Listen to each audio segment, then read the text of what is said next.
The dog-headed Nephilim of India, Anubis as we know him, through Ctesias Indians.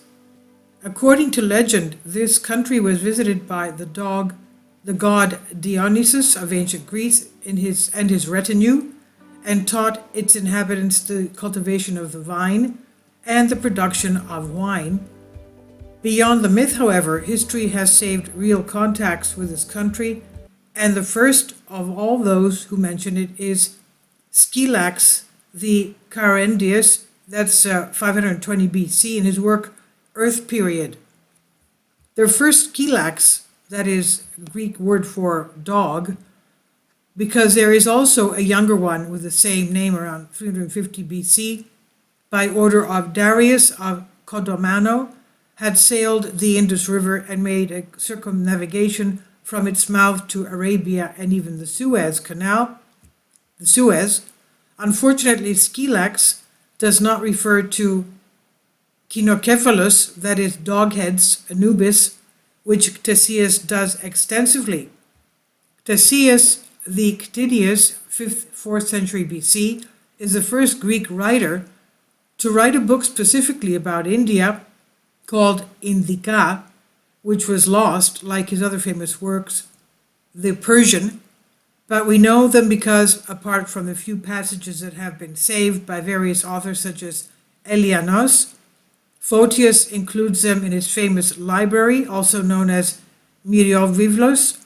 Photius, one of the great spiritual personalities of Byzantium, served as ecumenical patriarch of the church, the Byzantine Church, in the periods 857 to 867 AD, and again 877 to 886 AD.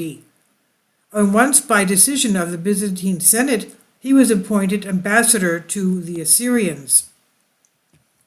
Before his departure, he wrote the library, which is essentially a summary of exactly 279 books, of which the learned patriarch had read, which he referred to from memory.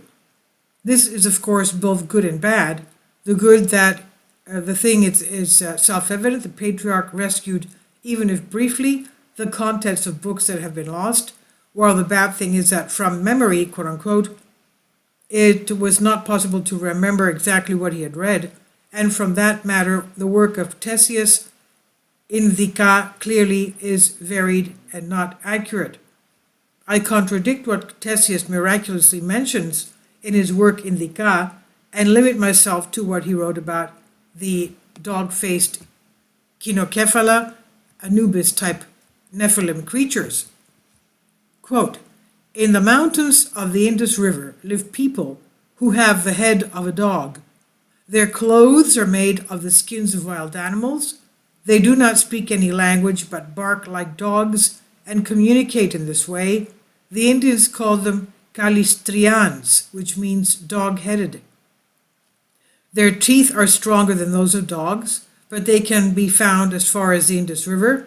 They are black and have a deep sense of justice like the other Indians with whom they are in contact.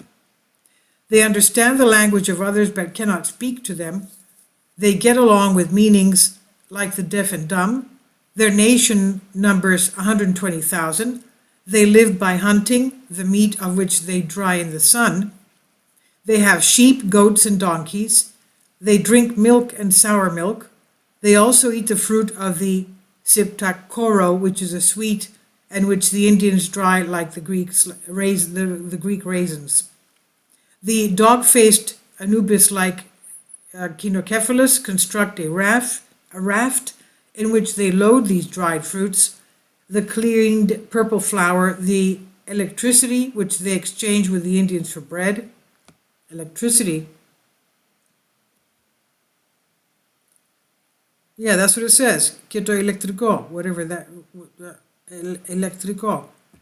Electricity, which they exchange with the Indians for bread, flour, and cotton clothing. They buy from them the swords which they use in hunting, wild beasts, and even bows and javelins, in the use of which they are exceedingly skilled. They are invincible because they live in the high mountains that are inaccessible. Every 3 years, the king gives them 300,000 arrows, 120,000 shields, and 500,000 swords. They don't live in houses, they live in caves. They hunt beasts with bows and spears. They are so fast that they outrun their beasts. Their women bathe once a month when their period comes, never before. The men do not bathe but are rubbed with some oil extract from milk and wiped with skins.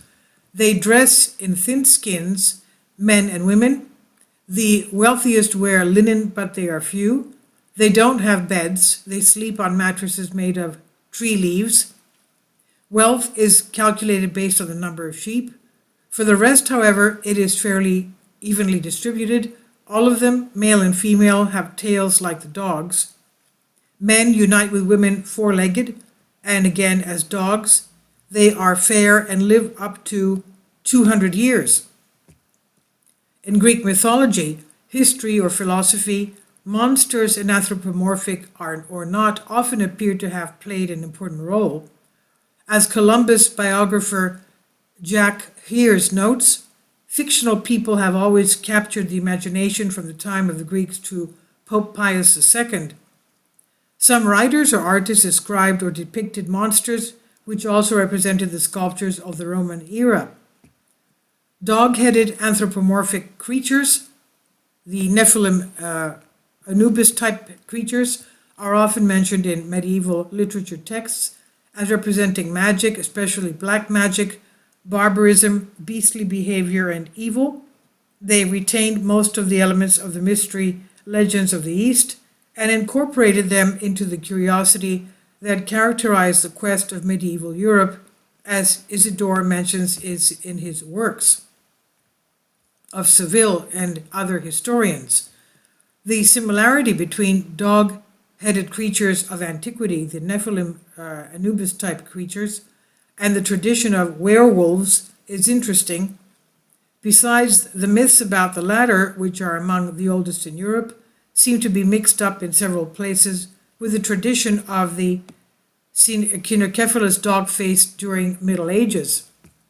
The first mythological werewolf the would-be researchers' encounters comes from Greek mythology and was Lycaon from Arcadia. In his attempt to mock Zeus, he provoked the wrath of the father of the god, Zeus, who broke out, transforming him and his sons into wolves. This story is conveyed by the historian Apollodorus the Athenian, but also by Pausanias in Arcadia, and according to the Dictionary of Ancient Greek by Stamatakos, the word Lyki means light, and therefore the werewolf was nothing but the mystic, the possessor of light and knowledge, who participated in the ceremonies held in honor of the star Sirius of the constellation Dog, the dog star. And this is from Wikipedia and Pliny Natural History and various ancient texts. And I've translated this for you from a Greek article. Please leave your comments. Thank you for your support. Kindly support my Patreon account. The daily posts are 5 videos daily, and they are totally different from what I have on my YouTube channel. Thank you so much for your support and that you find all my content so interesting. You'll find the Patreon account details in the description box below.